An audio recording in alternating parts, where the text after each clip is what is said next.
Coach, obviously probably still using name tags with your team, but what can you tell us about your squad as you know it right now in terms of the style of play, what the possibilities are? I think it's more about the possibilities. I don't think tonight, offensively especially, was a true sign of who we can be. We had a shoot around with some guys. We had a small walkthrough with some of the other guys. So obviously there's some continuity and things like that that we can build on. But if you look at the competitive nature and how they got after it on the defensive end, through mistakes, they still kept fighting. Still kept playing together. And after the way we started the game, it was an ugly beginning, but the guys never got rattled. They never got separated. They figured out a way to pull it all together and go out and win the game. Ton of credit to Joe Kim. I don't know. He had a flashback to a few years ago, but I mean, he was all over the place, and I think he led the charge with his energy.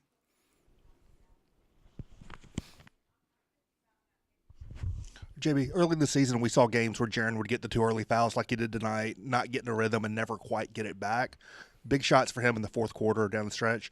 Is this sort of a sign that with Mark gone, he's going to step up in the pecking order and he's going to need to, try to, be an offensive focal point down the stretch like that? Yeah, I think so. I think we got to give a ton of credit to Jaren and a ton of credit to our assistant coaches who work with him every single day.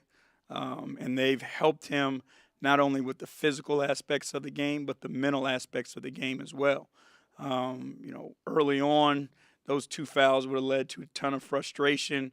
The third one would have probably come right behind it, but through film, through watching and learning technique, he's taken steps in that area.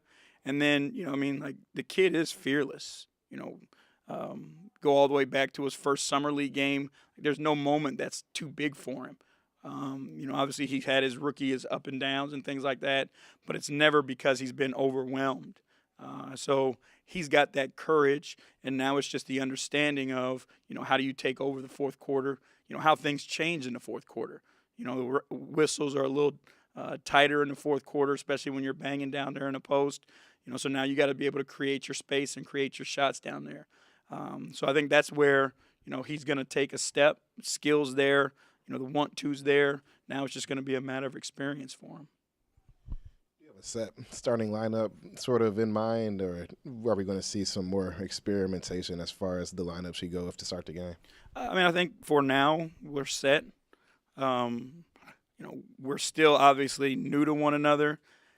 Once we get JV involved, can that change matchups and the way people play with one another?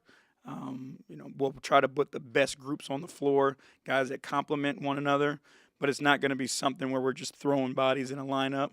We want to search for some consistency and try to find a way, to create a balance of your starters and your bench. So you're sticking with Rab for the time being? For the time being, yeah. I think he's earned it.